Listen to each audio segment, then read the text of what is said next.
And staying on with stories regarding Israel.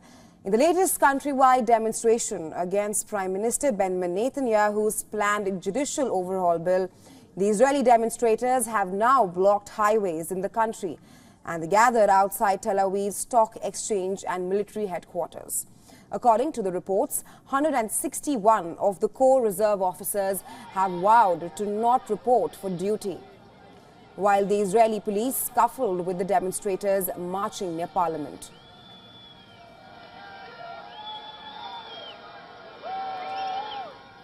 As the legislators prepared to ratify one of Prime Minister Netanyahu's disputed judicial bills, the police mounted on horses and dispersed massive crowds as flag-waving demonstrators marched on the streets, closing in on Prime Minister Netanyahu's residence.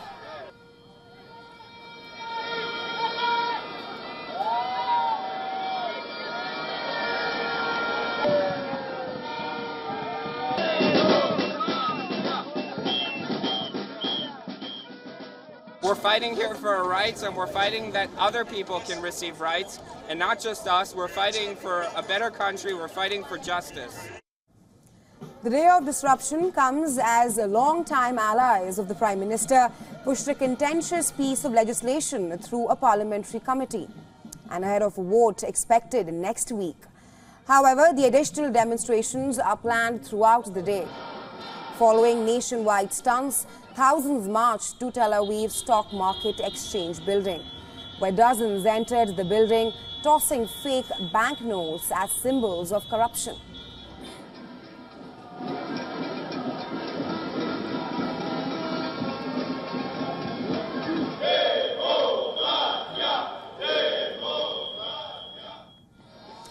The police reported a half-dozen highway closures by demonstrators and made at least 17 arrests. The medics further said that a woman was hit by a car and was injured.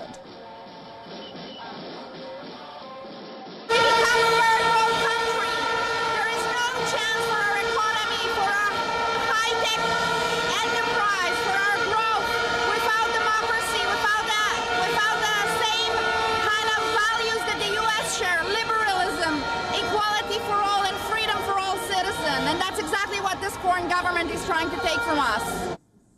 The demonstrators, many of them who were military reservists, created human chains, and they also blocked one of the entrances to the Israel's military headquarters in central Tel Aviv.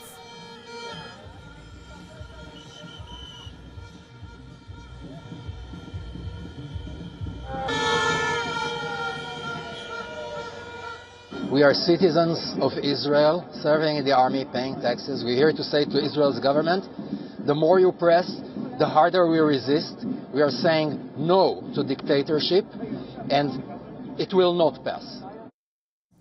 The weekly mass demonstrations led Netanyahu to suspend the overhaul in the month of March.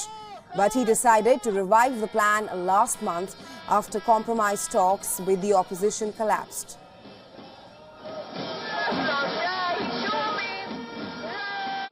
המדינה היא של כולנו, ואני רוצה לומר לכם, דווקא משום שהמדינה היא של כולנו, אנו מבינים שחלק מהציבור חרד משינוי שהוא חושב שיקרה פה בדמותה של המדינה.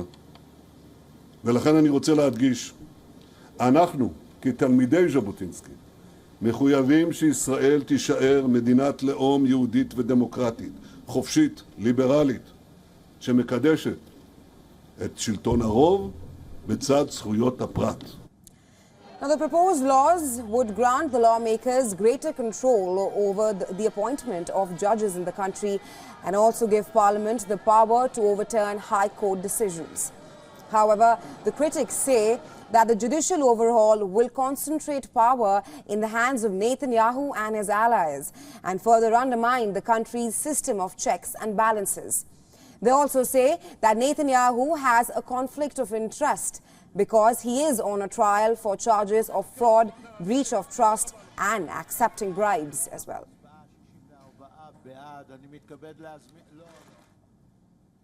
For more on this, we were earlier joined by correspondent Jody Cohen from Tel Aviv. Listen in to what she had to say about the situation in Israel and the ongoing demonstrations in the country.